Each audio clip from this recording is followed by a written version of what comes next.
안녕하세요. 디자인 지식의 대폭발 현장, 자면서 듣는 시각 디자인의 역사입니다. 지난 시간에 우리는 구텐베르크의 대단한 활판 인쇄술이 유럽 전역으로 퍼져나가면서 독일의 인쇄업자들이 목판화를 활자와 함께 찍어내는 사파본 혁명을 일으켰다는 사실을 배웠습니다. 책은 이제 더 이상 그림이 없는 밋밋한 텍스트 덩어리가 아니라 그림과 글이 어우러진 대중예술의 형태로 진화하기 시작한 거죠. 자, 오늘은 그 사파본 혁명의 심장부로 들어가 보겠습니다. 인쇄술의 초기 50년, 즉 1450년대부터 1500년까지 인큐나블라 시대의 최고 중심지였던 곳, 바로 뉘른베르크입니다.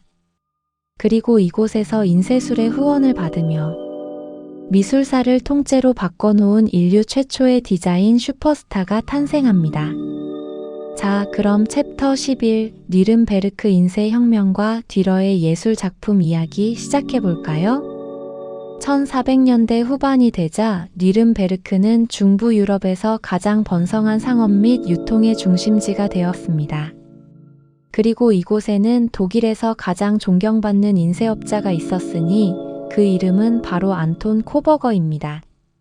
코버거는 단순한 인쇄업자가 아니었습니다. 그는 100명의 숙련된 장인을 고용하고 24대의 인쇄기를 동시에 가동한 그야말로 인쇄 제국의 황제였습니다. 게다가 그는 유럽 전역에 16개의 서점과 대리점을 가지고 책을 팔아치운 중세판 아마존의 제왕 같은 존재였죠.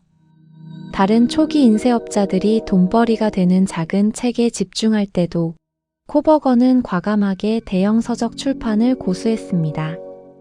이런 코버거의 야심찬 프로젝트 중에서도 역대급 규모를 자랑하는 책이 있었으니 그것이 바로 뉘른베르크 연대기입니다. 1493년 라틴어판과 독일어판으로 출판된 이 책은 세상의 창조부터 그 책이 인쇄된 해까지의 역사를 모두 담으려는 야심찬 기획이었습니다.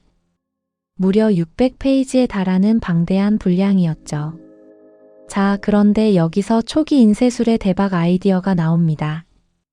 이 연대기는 총 1809개의 목판 사파를 포함하고 있었습니다. 그림을 1800개 이상이나 새겼다고요? 이 책의 가격을 상상해 보세요. 하지만 놀랍게도 사파가의 노동력을 줄이기 위해 그들은 엄청난 양의 그림 재활용을 감행했습니다. 실제로 사용된 고유 목판은 645개에 불과했고, 예를 들어 교황, 왕, 기타 역사적 인물 598명의 초상화를 단 96개의 목판으로 찍어냈다고 합니다. 이처럼 많은 사파가 재사용되었기 때문에 이 책은 뉘른베르크의 모습은 정확하게 담았지만 다른 주요 도시들은 몇 개의 재활용된 그림으로 대충 떼었다고 합니다. 이 대형 프로젝트를 위해 코버거는 화가이자 목판화 사파가였던 미하엘 볼게무트와 그의 의부사들 비렐름 플라이덴부르프와 계약했습니다.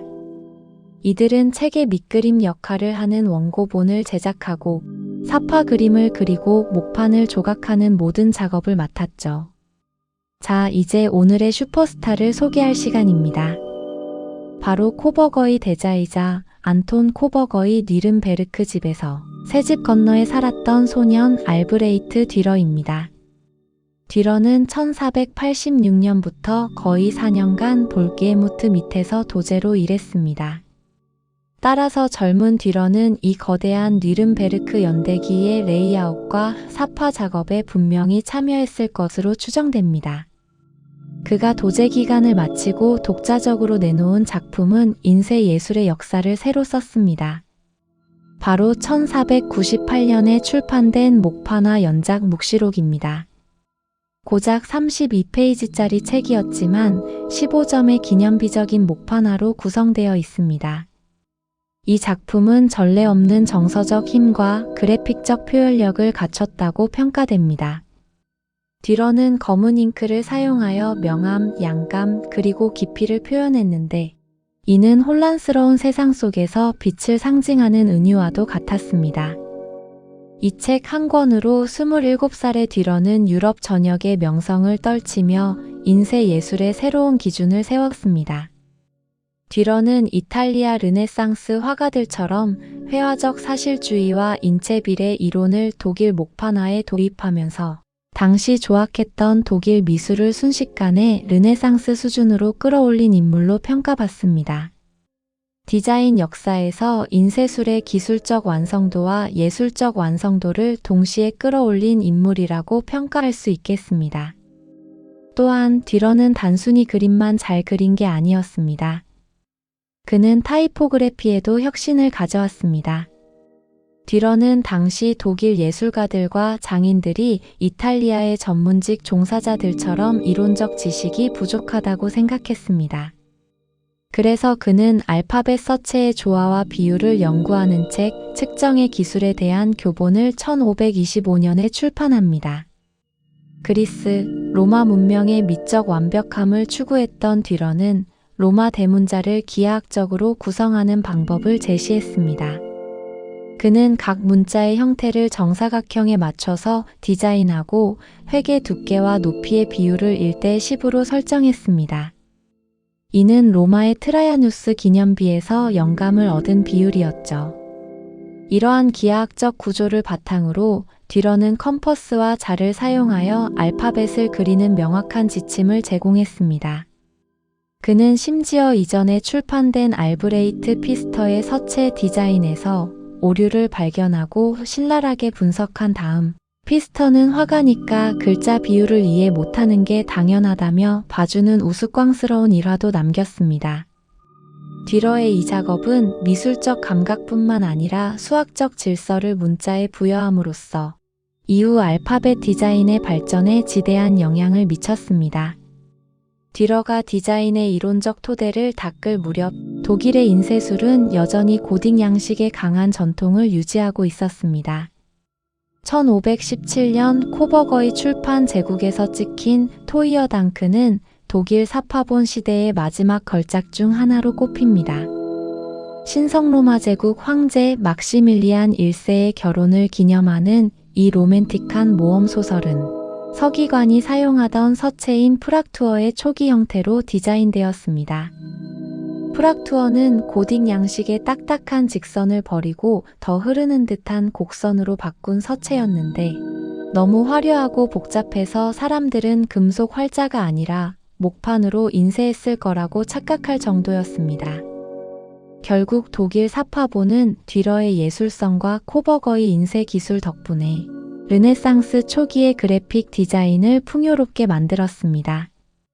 자, 독일의 인쇄업자들은 사파라는 강력한 무기와 고딕 서체라는 무거운 전통을 가지고 인쇄술의 초창기를 지배했습니다. 특히 듀런은 그림과 글자에 예술적이고 수학적인 질서를 부여하며 후대의 모든 디자이너에게 영감을 주었죠. 하지만 독일의 고딕체는 당시 이탈리아 학자들이 야만인들의 글씨라고 경멸했던 서체였습니다. 이탈리아 르네상스는 고딕을 버리고 고대 로마의 찬란한 유산, 즉 로만 타이포그래피를 부활시키려 했습니다. 다음 챕터에서는 로만 타이포그래피의 완벽한 형태를 디자인해 서양 인쇄술의 기준을 정립한 거장 니콜라 젠슨을 만나러 물의 도시 베네치아로 떠나보겠습니다. 과연 이탈리아의 열정은 독일의 견고함을 어떻게 압도했을까요? 다음 챕터 르네상스와 이탈리아 로마체의 부활에서 그 비밀을 파헤쳐 봅시다. 기대해 주세요. 시청해 주셔서 감사합니다. 좋아요, 댓글, 구독 부탁드립니다. 좋은 밤 되세요.